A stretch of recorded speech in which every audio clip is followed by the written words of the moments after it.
Assembly. As usual, it seeks to amend laws relating to various taxes and duties, such as the Income Tax Act, Value-Added Tax, the VAT Act, Tax Procedures Act, and Excise Duty Act, while proposing new taxes, regulations, and incentives. Today, we lay out our final objection to the revenue-raising measures contained in the Financial Bill 2023. We also give final instructions to our members of Parliament, after which, depending on how the Ruto administration behaves, this matter may take a very different turn.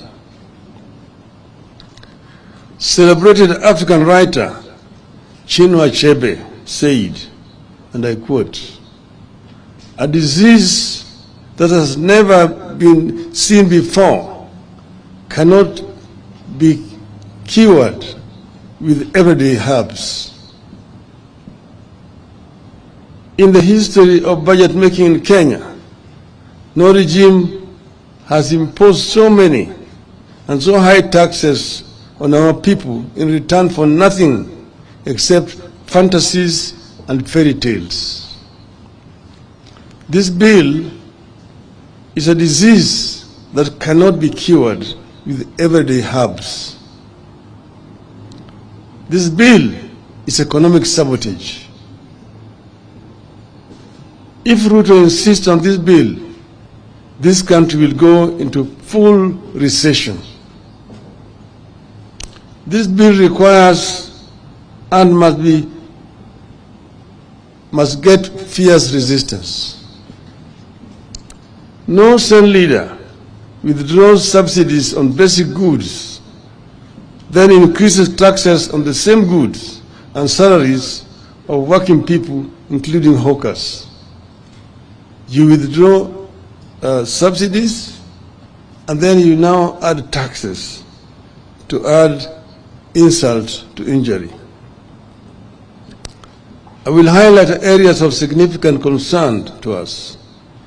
Then let the Azimio Economic Council take the country through the details. Ruto wants to levy taxes on chama or merry-go-rounds. Merry-go-rounds are the bankers and lenders of last resort for our mothers and youth, particularly in rural areas and slums. Without offering any services to the chamas, women groups and trade associations, Ruto has decided they must pay taxes. This strikes at the heart of women's economy. It kills savings and spreads poverty among an already vulnerable group. At a time, the National Hospital Insurance Fund and the National Social Security Fund are failing. Ruto is telling Kenyans to forego 3% of their salaries and deposit it into some fantasy called housing levy. Nobody knows where it is housed. The government cannot agree whether it is a tax or an investment. Nobody knows how government became an investment advisor to Kenyans. They ignore concerns by employers and employees that many pay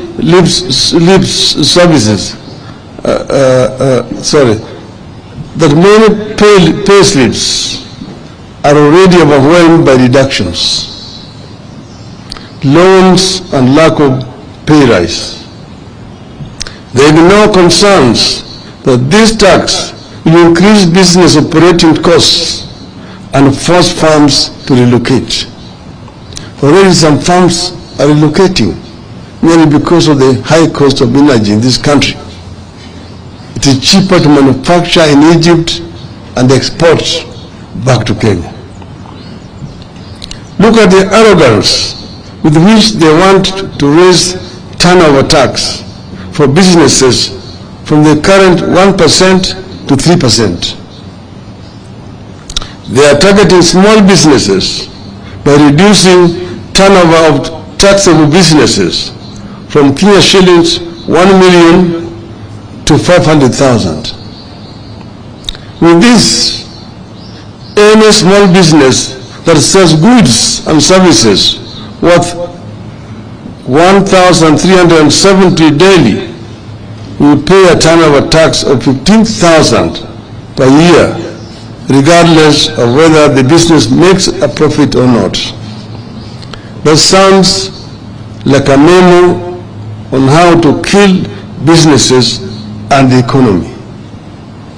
Nobody now knows where the bottom-up economy went. The mama mboga, the boda boda, the juakali, the hustlers. Contrast that decision to increase taxes for small businesses and merry-go-rounds with Ruto's plan to scrap VAT on aircrafts and helicopters.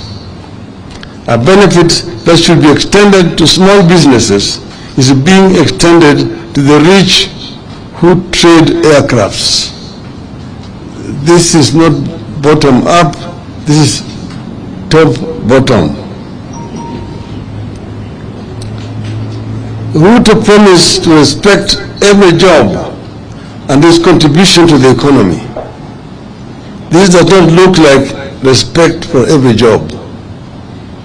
The bill exposes a clear disconnect between Ruto's fantasy and the experiences of ordinary people. Hard-working people, like youth seeking to make a living as content creators and social media influencers for fun, fame and money, are being slapped with a punitive 15% withholding tax. Ruto wants to impose a 316% tax hike on beauty products such as wigs, false beards, eyelashes, human hair, and artificial nails, among others. The beauty industry is a major employer, particularly of our women and girls who have been unable to find work elsewhere. Millions of young men and women eke a living out of saloons, spas, and barbershops. Those businesses face closure. Others will have to sack employees. Ruto and Kenya Kwanza are behaving as if cost of living is no longer a crisis in this country.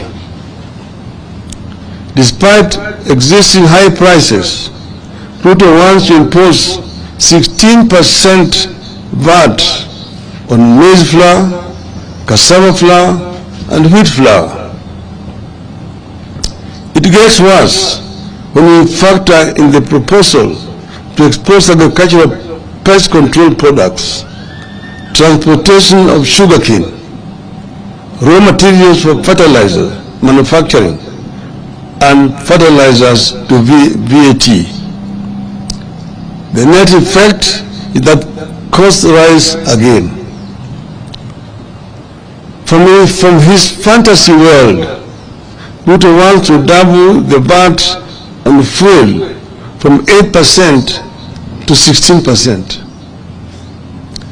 Pump prices will increase by 9 shillings per litre of diesel and 10 shillings per litre of petrol. The cost of goods, bus fare and production will immediately rise again. Healthcare has impoverished millions of Kenyans. But Ruto wants to expose pharmaceuticals and medicaments to taxation by removing them from the zero-rated to tax-exempt list.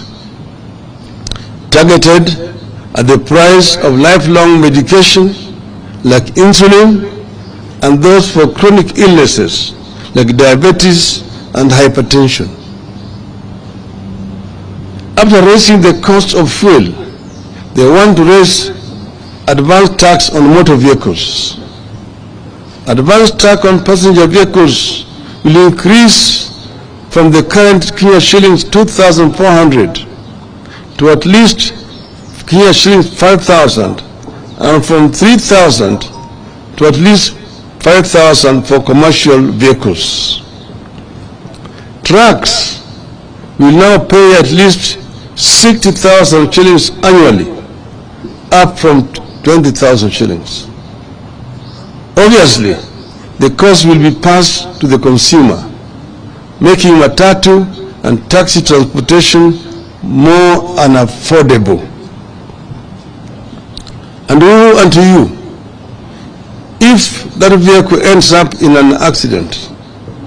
Ruto wants to treat insurance compensation as income and introduce a 16% VAT on it. Insurance compensation will no longer be seen as compensation of what was lost. My car had an accident. The insurance company sends an assessor, assesses the extent of damage, which most of the times is under assessment. I'm paid compensation to go and repair my car. I have to pay a tax on that compensation. This I don't know what kind of arithmetic it is. It is the same story with per diems, mileage and travel allowance of public officers. Per diem will now be treated as an income and attract a 30% income tax. I used to be a civil servant, and per diems were based on the costs of living in the country you are traveling to. That's why it differed from Tokyo, Oslo, New York, Accra, Cairo, and so on. And whatever you did not use, you are required to retire on return. Now it is an income that you must pay 30% on. You could go on and on, and it will be tax after tax. Looking at the proposals, one cannot help asking, what planet does Ruto live on? Does he understand what Kenyans are going through?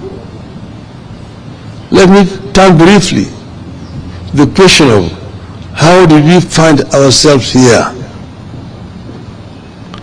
The official lie is that Kenya Kwanza inherited a broke country. The truth is, the cash crunch has been caused by economic mismanagement, wasteful spending, corruption, and the hiring of incompetent personnel.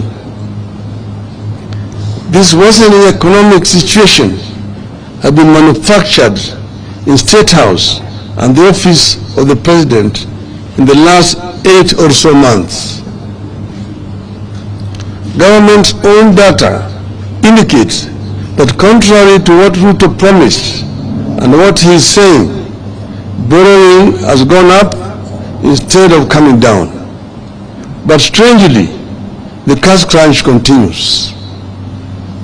In September 2022, when Uhuru Kenyatta officially handed over to Ruto, Kenya's total debt was 8.701 trillion.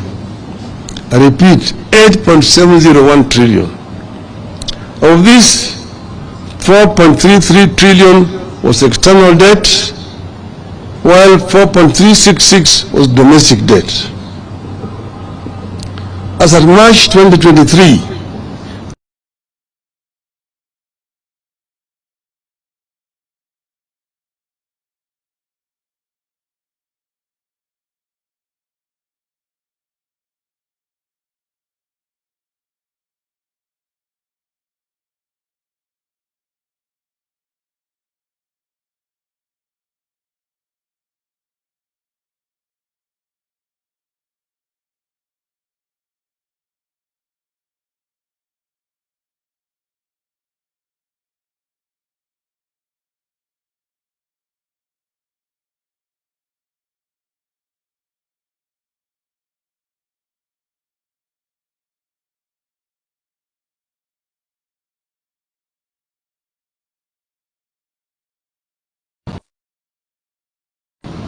to 4.539 in March 2023.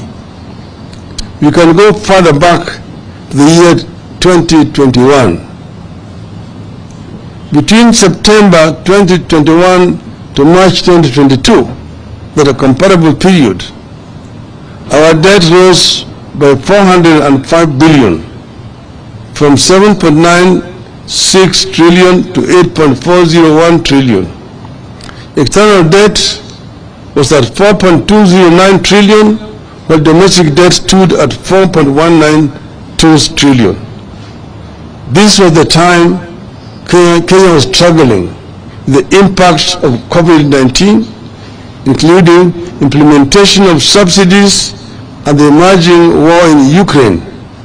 But our total debt was still lower than what Ruto has incurred in 6 months' time. Kenya Kwanza has borrowed more than any other regime. They have removed subsidies, raised taxes, but the cash crunch has continued. They cannot pay salaries. They cannot disburse money to schools. They cannot disburse money to counties. They cannot disburse money to the elderly. They cannot finance the National Hospital Insurance Fund. And nearly all major infrastructure projects have stalled. Where is the money going? It is being stolen and being spent on wrong priorities to massage Ruto's ego. And that is not all. Quietly, Ruto is trying to change the country's debt ceiling from the current absolute number of Kenya shilling 10 trillion to a moving number of 55% of GDP. And right now they are trying to bring amendment in Parliament that will remove the parliamentary authority to sanction increase of debt. The debt level is already 60% of the GDP. To beat that violation of the law, Ruto wants to force an amendment to the Public Finance Act to allow the National Treasury and not Parliament to set new debt ceiling. Which is why we are calling on Kenyans to reject excess taxation to finance wasteful expenditure. It is urgent that we bring Ruto back to earth because he lives on another planet. As this bill heads to the National Assembly, we must remind Ruto that excessive taxation is stifling growth. We must tell Ruto that when people have to park cars at home because of cost of fuel, it is bad for the economy. We must tell him that when Kenyans postpone traveling up country because they can't afford fuel or fare, it is bad for the economy. We must tell him that when people choose to stay indoors because they want to spend less on expensive goods, it is bad for the economy. And we must tell him that these things are happening now here in this country. Rather than burden Kenyans, we want Ruto to undertake the following. 1. Stop duplication of county roles and responsibilities. In the proposed bill, budget for health is growing by 35 billion shillings at the national level, yet health is a devolved function. 2. Adopt a zero-based budgeting. Don't take the previous budget as the baseline. Every budget must start at ground zero where everything has to be justified. 3. Don't grow the size of the budget. Cut it down and live within your means. 4.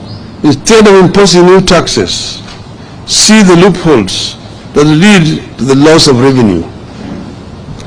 5. Stop non-essential government expenditures, including the appointment of the chief administrative secretaries. 6. Reduce the size of government. 7. Cut non-essential domestic and international travel. 8. Freeze ministerial out-of-station allowances, ministerial house allowances, and domestic allowances for cabinet and principal secretaries. 9. Stop corruption and theft of public funds. 10.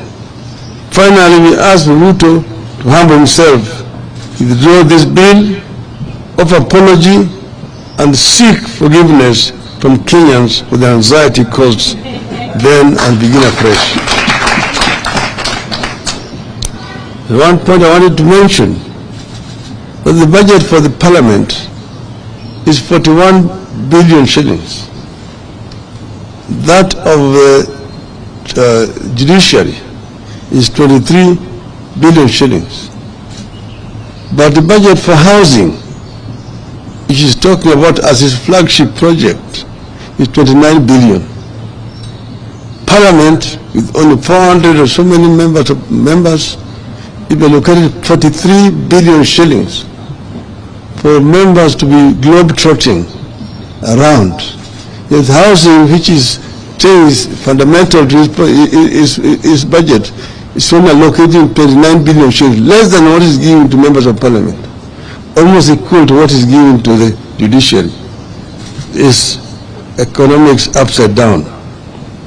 They have noted that the regime has run out of sound bites and explanations for these proposals and has resorted to threats. But we have agreed with our MPs on what to do. Vote against any tax rises.